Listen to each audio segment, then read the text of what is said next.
The crystal wine glass shattered against the marble floor.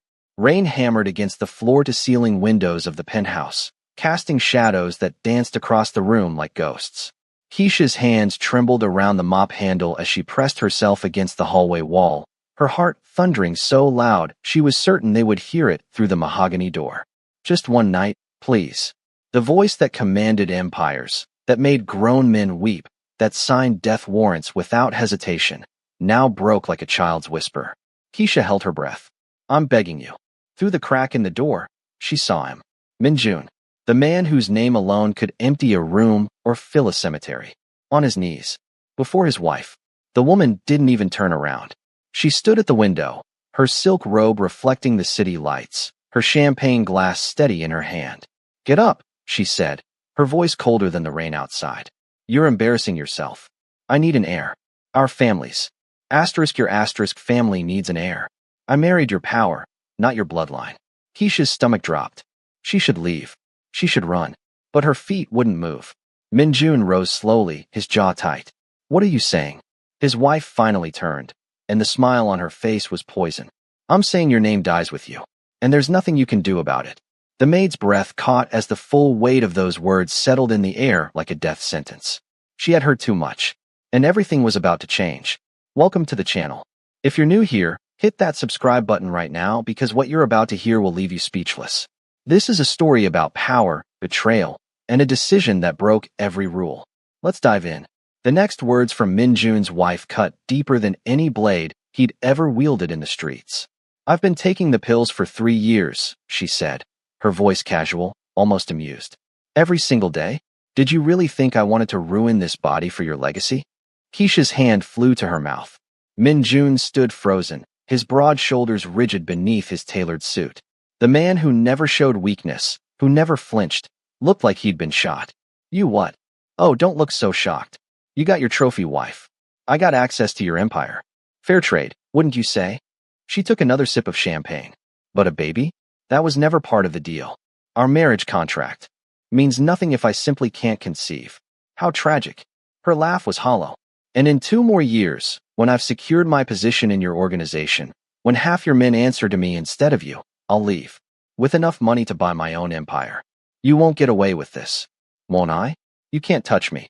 My family's protection is ironclad. Hurt me, and you start a war you can't win. She set down her glass with a delicate clink. Your bloodline ends with you, Minjun. And watching you realize it has been the most entertaining part of this marriage. She walked past him without another glance, her heels clicking against the marble. Your name dies with you. The door slammed shut. Keisha finally moved, her legs shaking as she backed away from the hallway. She made it 3 steps before her shoulder hit a vase on the side table. It wobbled. She lunged for it, caught it just before it fell, but the water inside sloshed over the rim and splashed onto the floor. The office door opened. Minjun stood in the doorway, his eyes finding her immediately. His face was a mask again, cold and unreadable, but his eyes looked like they'd seen the end of everything. How long have you been standing there? Keisha's mouth went dry. I just got here, sir. I'm cleaning the hallway. I didn't. Don't lie to me. The words weren't loud, but they hit like a physical force. She'd seen what happened to people who lied to him. She'd scrubbed the evidence out of carpets. Her voice came out barely above a whisper. I heard everything. Silence stretched between them like a chasm. Then he nodded once. Come inside. Sir, Now. Her legs moved on instinct. Carrying her into the office she'd cleaned 100 times, but never truly entered. The door closed behind her with a soft click that sounded like a judge's gavel. Minjun walked to the window, his back to her. The rain continued its assault on the glass. You'll tell no one what you heard tonight. I won't. I swear I'm not finished. He turned to face her, and something in his expression made her throat tighten. It wasn't anger. It was something worse. Defeat. You've worked here for 2 years. You've been loyal. Discreet. I've noticed. Keisha didn't know what to say to that. I'm going to ask you something, and I need you to think very carefully before you answer. He moved closer, and she fought the urge to step back. Do you have family that depends on you? The question caught her off guard. My grandmother. She's sick. The medical bills. How much do you owe? Sir. How much? $60,000. But I don't understand why. I'll pay it. All of it. Tonight. He pulled out his phone. I'll also set up a trust fund. $500,000. Untouchable. Yours. Keisha's heart stopped. What? In exchange for your silence about what you heard tonight. And he paused, his jaw working like the next words were being dragged out of him with chains. And something else. The air in the room changed. Sir, I don't. I need an heir. His voice was flat, businesslike, but his hands clenched at his sides. My wife has made her position clear. My options are limited. I'm asking you to consider something that goes against every rule, every boundary. Keisha's mind went blank. You can't be serious. I've never been more serious about anything in my life. I'm your mate. You can't just, this is insane. I know. For the first time, his mask cracked, and she saw the desperation underneath. I know what I'm asking. I know how it sounds. But I'm running out of time, and I'm running out of options. The families are watching. If I don't produce an heir, everything I've built will be torn apart by vultures. Find someone else. Anyone else. There are 1,000 women who would. I need someone I can trust. Someone who understands discretion. Someone who won't use a child as leverage against me. His eyes locked onto hers. Someone who needs something badly enough to take this risk. The number echoed in her head. $500,000. Her grandmother's bills paid. No more double shifts. No more fear of eviction. No more drowning. I can't, she whispered. This is wrong. I'm not asking you to love me. I'm not asking for anything beyond one night. And if nothing comes of it, you still get the money. All of it. For your silence alone. And if something does come of it, then I protect you. You and the child. For life. My resources become yours. My enemies never touch you. You'll want for nothing. Your wife will kill me. My wife is leaving. One way or another, she's already gone. His voice hardened. She made her choice. Now I'm making mine. Keisha's hands shook. This was a line she couldn't uncross. A decision that would change everything. But $60,000 in debt. Her grandmother's breathing machine that kept breaking down. The eviction notice she'd hidden in her purse. I need time to think. You have 24 hours. He pulled out a business card, wrote something on the back. This is my private number. No one else has it. Call me with your answer. He held it out to her. She took it. The cardstock felt like it weighed 1,000 pounds. If you're still watching, drop a comment below and tell me. What would you do in Keisha's position? Would you take the deal? And don't forget to hit that like button, because this story is about to get even crazier. The next 3 days were torture. Keisha moved through the penthouse like a ghost, cleaning rooms on autopilot while her mind spun in endless circles. The card burned in her pocket. She'd pull it out a dozen times a day, stare at the number, then shove it back. Minjun didn't speak to her, didn't even look at her, but she felt his presence everywhere, a constant weight pressing down on her shoulders. His wife, however, noticed everything. Keisha looked up from the kitchen floor she'd been scrubbing. Mrs. Park stood in the doorway, perfectly made up despite the early hour, her eyes sharp and cold. Yes, ma'am. You've been distracted lately. Jumpy. Is there a problem? No, ma'am. Just tired. Then perhaps you should find a job that doesn't exhaust you so much. She stepped closer, her heels clicking with predatory precision. You're here to clean, not to think, not to listen, not to exist beyond your function. Do you understand? Yes, ma'am. I wonder if you do. Mrs. Park crouched down, bringing her face level with Keisha's. I've seen the way you move around this house. Like you're afraid of shadows. What exactly are you afraid of? Keisha kept her eyes down. Nothing, ma'am. Liar. The word was a hiss. Let me make something very clear to you. Everything in this house belongs to me. The furniture, the art, the staff, you. She grabbed Keisha's chin, forcing eye contact. If you ever forget your place, if you ever touch something that's mine, I will bury you so deep no one will remember your name. Are we clear? Crystal clear, ma'am. Mrs. Park released her with a shove that sent Keisha's hand splashing into the bucket of dirty water. Good. Now finish this floor. It's filthy. She left with the same cruel grace she did everything. Keisha sat there, her hand dripping, her chest tight with rage and humiliation. The card in her pocket felt heavier than ever. That night, her grandmother's breathing machine stopped working. The hospital called at 2 a.m. Equipment failure. They'd stabilized her, but she needed a new machine. Cost $8,000. Insurance wouldn't cover it. Keisha sat in the hospital waiting room, her head in her hands, and felt the last of her options evaporate. She pulled out the card, stared at the number, made the call. He answered on the first ring. Yes. It's me. Silence. Then, your answer? I need the money for my grandmother first. Before anything else, I need to know she's safe. Give me the hospital name and your grandmother's information. It'll be handled within the hour. How do I know you'll? Because I keep my word. Always. It's the only thing that matters in my world. Something in his voice made her believe him. She gave him the information. 45 minutes later, a hospital administrator found her in the waiting room. Her grandmother's bills had been paid in full. A new breathing machine was being installed. All future medical expenses were covered under an anonymous benefactor's care. Keisha's phone buzzed. Asterisk, it's done. Your grandmother is safe. The rest of your answer? Asterisk. Her fingers trembled as she typed. Yes. The response came immediately. Asterisk, tomorrow night. 10 p.m. I'll send a car. Asterisk. She stared at the message until her vision blurred. What had she just agreed to? The black car arrived exactly at 10. No driver spoke to her. No questions asked. She was brought to a building she didn't recognize, escorted to a penthouse suite that wasn't Minjun's home. Neutral territory. He was waiting by the window, dressed simply in black pants and a white shirt. No suit. No armor. He looked almost human. You came. I gave my word. So did I. He gestured to the table, where papers were laid out. Everything is here. The payment for your grandmother. The trust fund. Legal protections. All ironclad. Sign these. And regardless of what happens tonight, you're taken care of. She approached slowly, scanning the documents. It was real. All of it. Why are you doing this?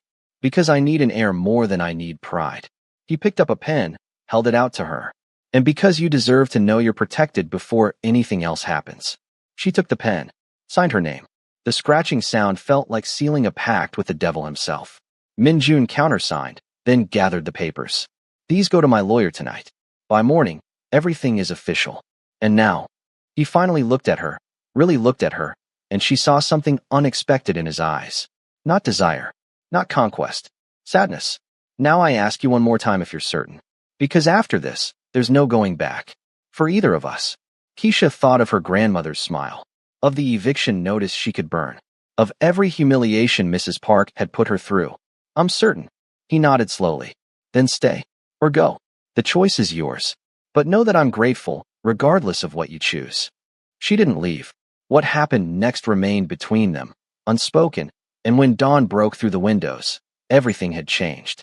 He drove her home himself. No driver. No witnesses.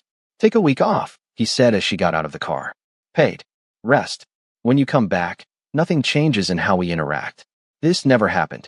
And if there's a result, you tell me immediately. No one else. Just me. She nodded and walked into her building, her legs shaking. Behind her, the car disappeared into the morning traffic. Keisha spent the next week in a haze, barely sleeping, barely eating.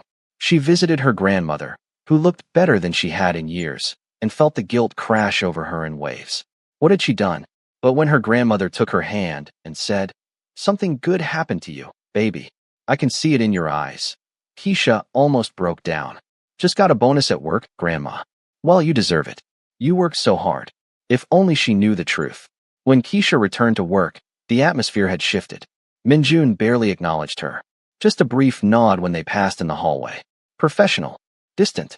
As if that night had never happened. Mrs. Park, however, was a different story. The humiliations increased. Spilled wine that Keisha had to clean while guests watched. Public scoldings for microscopic imperfections. Threats of termination delivered with a smile. You're replaceable, Mrs. Park whispered during a dinner party, shoving a tray of appetizers into Keisha's hands. Never forget that. But something had shifted. When Mrs. Park tried to dock her pay for a broken plate, one she deliberately knocked over, the accountant said it had been overridden. When she attempted to change Keisha's schedule to worse hours, it mysteriously reverted by morning. When she screamed at Keisha in front of guests for forgetting to chill the champagne properly, 2 security guards suddenly appeared and escorted Mrs. Park out of her own party. The guards never explained why, but Keisha knew. He was protecting her from the shadows. One evening, as Keisha was leaving through the service entrance, she noticed a man watching her from across the street. He wore a dark suit and didn't bother hiding his surveillance. When she hesitated, her phone buzzed. Asterisk, don't worry about the man across the street. He works for me. You're safe. Asterisk. She looked up at the penthouse windows, knowing he was watching. A small gesture. A raised hand. He didn't wave back, but his silhouette moved slightly. Acknowledgement. Something warm bloomed in her chest, and she hated herself for it. 6 weeks later, Keisha woke up feeling wrong. Nauseous. Dizzy. Her period was late. Very late. No. No. No. No. She bought 3 pregnancy tests on her day off. Took them in the bathroom of a coffee shop because she couldn't risk taking them home, couldn't risk anyone finding them. All 3 were positive. She stared at the pink lines until they blurred, her heart hammering so hard she thought it might break through her ribs. The fluorescent light buzzed overhead like an angry wasp. Someone knocked on the bathroom door. "Just a minute," she called out, her voice cracking. This wasn't supposed to happen. The chances were supposed to be low. One night wasn't supposed to. Her phone buzzed. A message from the private number. "Asterisk, we need to talk. Tonight. Same place. Asterisk." He knew. Somehow he knew. The same car picked her up. The same penthouse suite. But this time, Minjun looked different. Tense. Coiled like a spring about to break. He paced the floor like a caged animal, and when he finally stopped, his eyes locked onto hers with an intensity that made her breath catch. "Tell me." Keisha's hands twisted together. "I'm pregnant."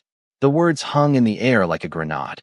For a long moment, he didn't move, didn't breathe. Then his shoulders sagged, and he sat down heavily on the couch, his head in his hands. His fingers dug into his scalp, and she heard him take a shaky breath. "Are you sure? 3 tests.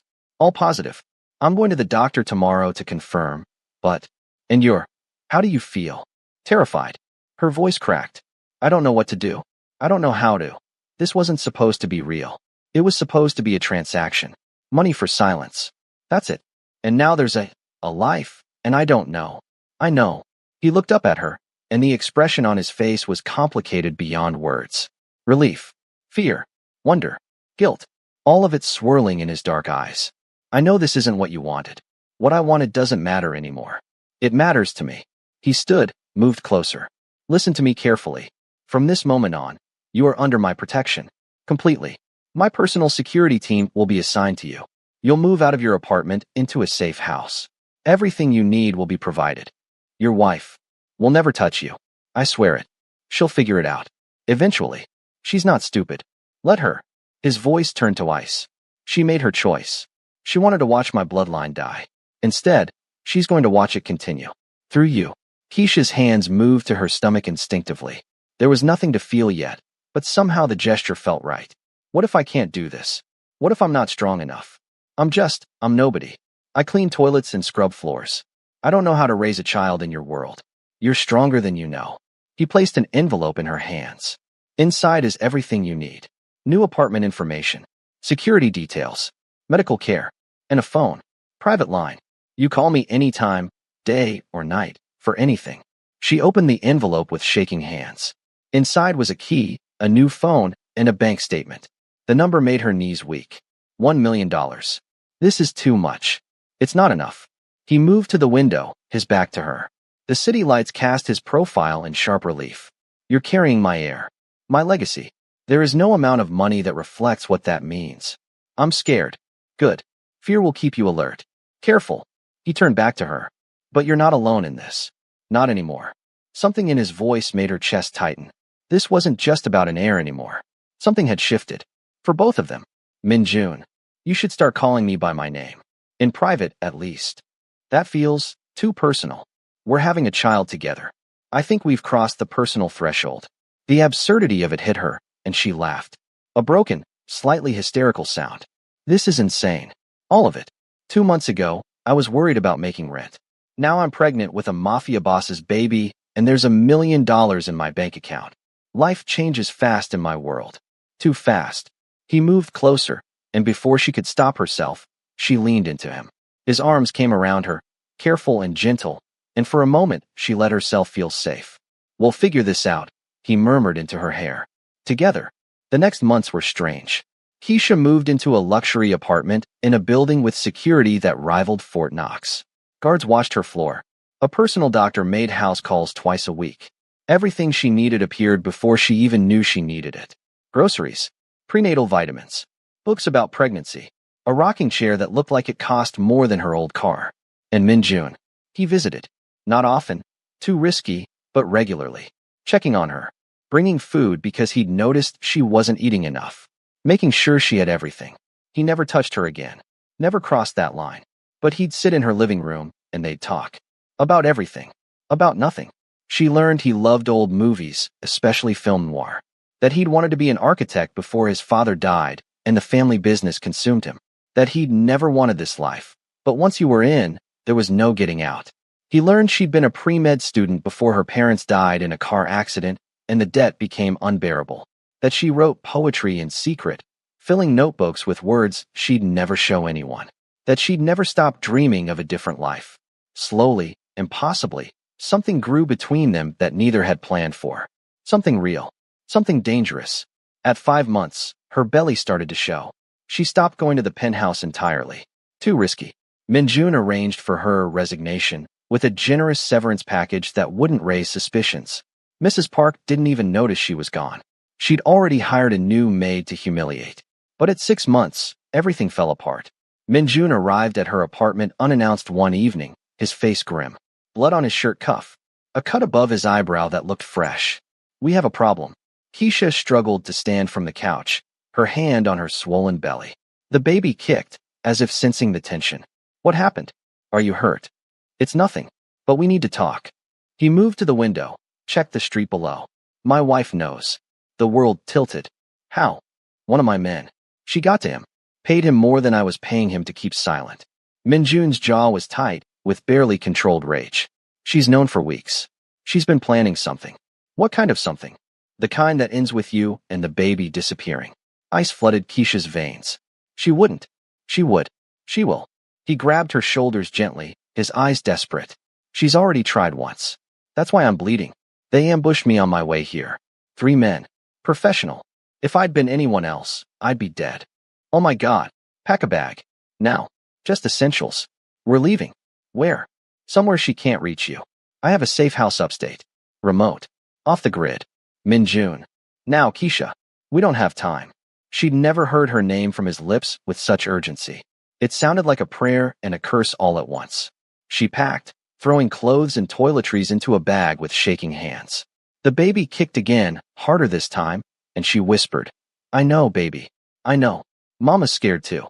They made it to the parking garage before the lights went out. The emergency system should have kicked in immediately. It didn't. Footsteps echoed in the darkness. Too many footsteps. Minjun pushed her behind him, his hand moving to the gun at his back. Stay close. Don't make a sound. The emergency lights flickered on, casting everything in hellish red. Mrs. Park stood by the elevator, flanked by 6 men. All armed. All professional. Her smile was poison and satisfaction. Hello, husband. And oh my, you must be the help. Though you've certainly grown since I last saw you. Keisha's blood ran cold.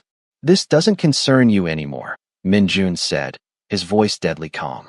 The divorce papers were filed this morning. You're done. Oh, I'm far from done. Mrs. Park took a step closer, her heels clicking on the concrete.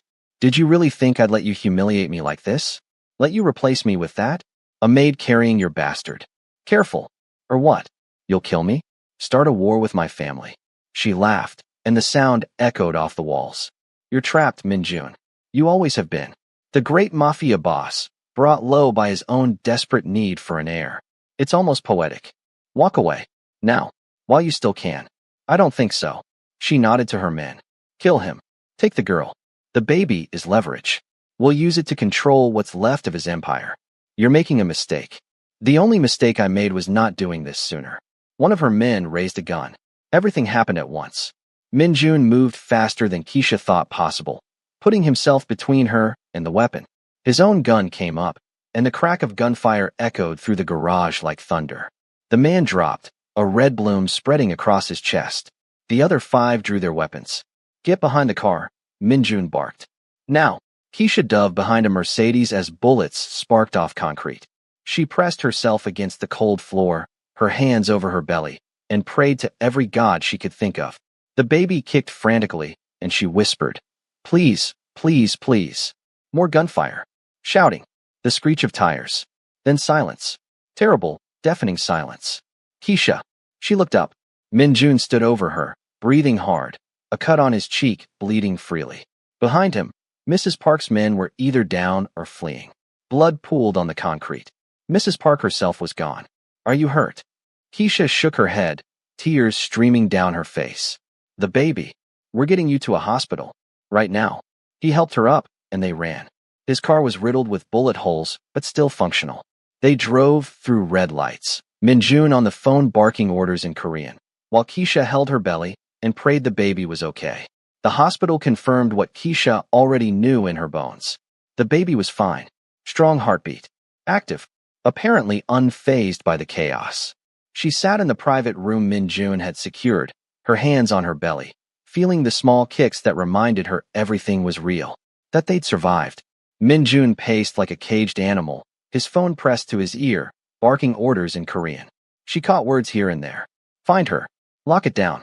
No witnesses. When he finally hung up, he looked exhausted. Older, somehow. It's done. My wife is on a plane to Seoul. If she ever sets foot in this country again, she'll be arrested. I made sure of it. How? Evidence I've been collecting for 3 years. Embezzlement. Money laundering. Connections to rival families. Enough to put her away for life. He sat down beside the hospital bed, and his hand found hers. She chose her exit. Prison or exile. She chose exile. Is it really over? The threat from her? Yes. He squeezed her hand. But we have new problems. What kind of problems? The families. They know about the baby now. Some see it as legitimate. Others see it as a scandal that weakens my position. His thumb traced circles on her palm.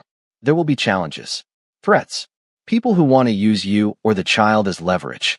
So what do? We adapt. We protect each other. He met her eyes, and what she saw there made her heart stutter. And we decide what kind of future we want. What do you mean? I mean, he took a deep breath. This started as a transaction, a business arrangement. But somewhere along the way, it became something else. For me, at least. Keisha's heart thundered. Minjun, you don't have to say anything. I know this is complicated. I know I've put you in an impossible position. But I need you to know that when I look at you, when I think about this child, I don't see a means to an end anymore. I see. What? A future I never thought I'd have. A real one. With someone who sees me as more than just the monster I've become. The baby kicked hard, as if agreeing. Keisha laughed through her tears. This is insane. All of it. Completely. I was supposed to just be your maid. You were never just anything. His hand moved to her belly, hesitant. May I? She nodded. His palm pressed against her stomach, and the baby kicked directly into his hand. His eyes widened with wonder. He's strong. Or she. Either way. Strong. He looked at her with something that looked dangerously close to love. Like their mother. I don't know what we are, she whispered. But I know I don't want to do this alone. You'll never have to. I swear it. He kissed her forehead, gentle and reverent. And for the first time in months, Keisha felt something like hope bloom in her chest. Maybe this impossible situation could become something beautiful. Maybe. 3 months later, in a private hospital room surrounded by more security than most world leaders, Keisha gave birth to a baby boy. He had his father's eyes and his mother's fighter spirit, announcing his arrival with a scream that could wake the dead.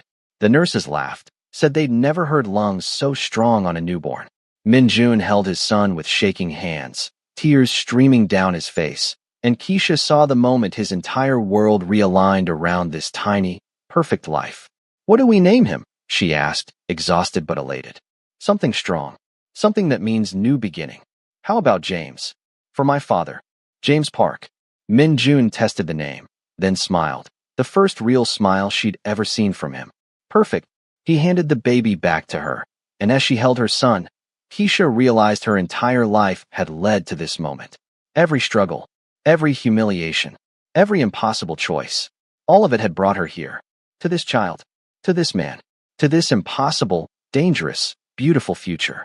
But outside the hospital window, the city sprawled like a battlefield waiting for war.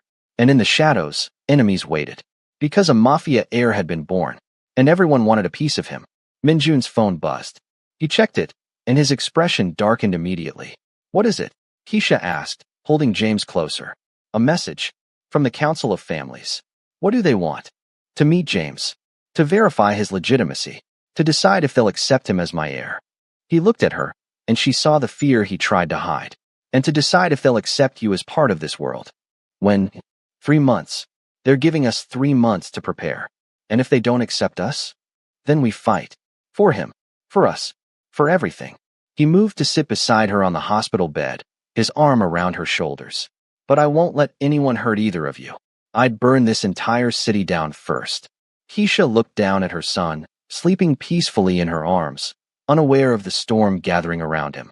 His tiny fingers curled around her thumb, and she felt a surge of protective love so fierce it scared her. She'd thought the hard part was over. She'd been wrong. This was just the beginning. Now, if you've made it this far, I need you to do something for me. Smash that subscribe button because part 2 is coming and you do not want to miss what happens when Keisha faces the Council of Families. Drop a comment below telling me what you think will happen next. Will they accept James as the heir? Will Keisha survive the politics of the Mafia world? And hit that like button to let me know you want part 2 ASAP. Because this story, we're just getting started. The days after James's birth were deceptively peaceful. Min-jun moved them to a compound outside the city. Not a house, a fortress. High walls, armed guards, security systems that would make the Pentagon jealous. Keisha spent her days in a beautiful prison, learning to be a mother while Min-jun trained her in other skills. You need to know how to protect yourself, he said one afternoon while James napped. He handed her a gun. And him. I don't want to touch that. I don't care what you want. You need to be able to defend our son if something happens to me. The weight of the weapon in her hand felt wrong. Evil. But she learned. She learned to shoot. To fight. To recognize threats.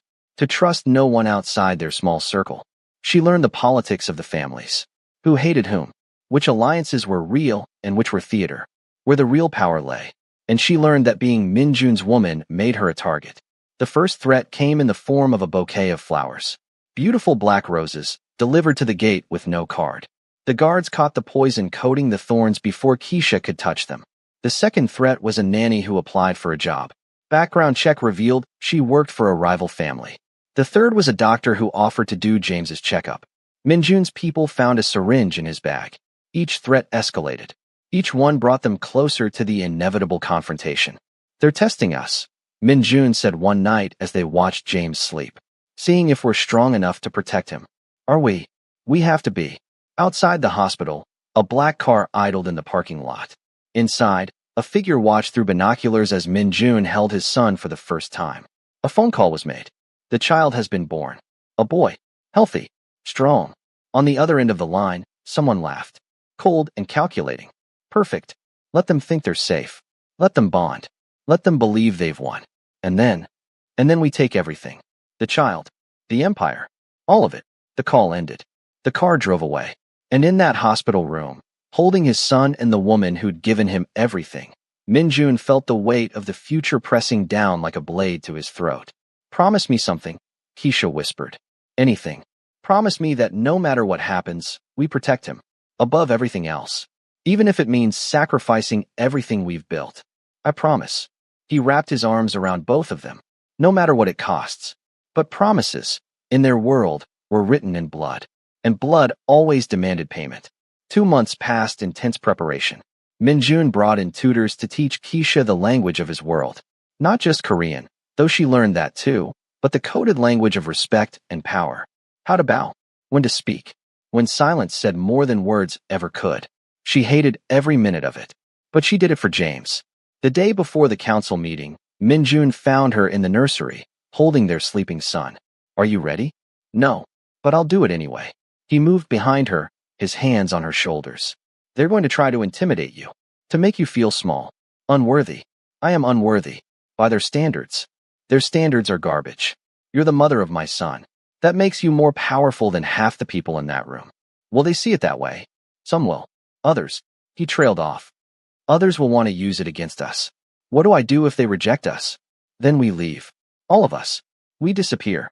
I have money hidden in places no one knows about. We can start over. New names. New lives. You'd give up everything? For you? For him. He turned her to face him. Without hesitation. The truth in his eyes stole her breath. I love you, he said simply. I didn't plan to. I didn't want to. But I do. Keisha's eyes filled with tears. This is the worst possible time to say that. It's the only time. Because tomorrow, everything changes. She kissed him then, deep and desperate, with their son between them and the future stretching out like an abyss. When they pulled apart, she whispered, I love you too. God help me, I do. The council met at dawn. 8 families. 15 members. All seated in a semicircle, their faces carved from stone. Keisha entered the room holding James, with Min-jun at her side. She wore traditional Korean dress, Minjun's choice, and every eye tracked her movement. You bring shame, someone said in Korean. I bring the future, Minjun replied. My son, my heir. A son born from a maid. From a woman not of our world. A son born from love. From choice. From a woman strong enough to survive my world. That remains to be seen. The oldest member, a man named Kim, leaned forward. Let me see the child. Minjun tensed, but Keisha moved forward. She would not show fear. Not here. Not now. She placed James in the old man's arms. The room held its breath. Kim studied James with eyes that had seen 70 years of violence and power.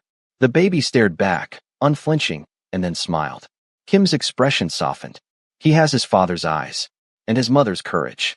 He handed James back. I accept him. One by one, others nodded. But 3 families remained silent. This child will inherit a throne built on blood, someone said finally. But his mother's blood is not of our world. How can we trust her?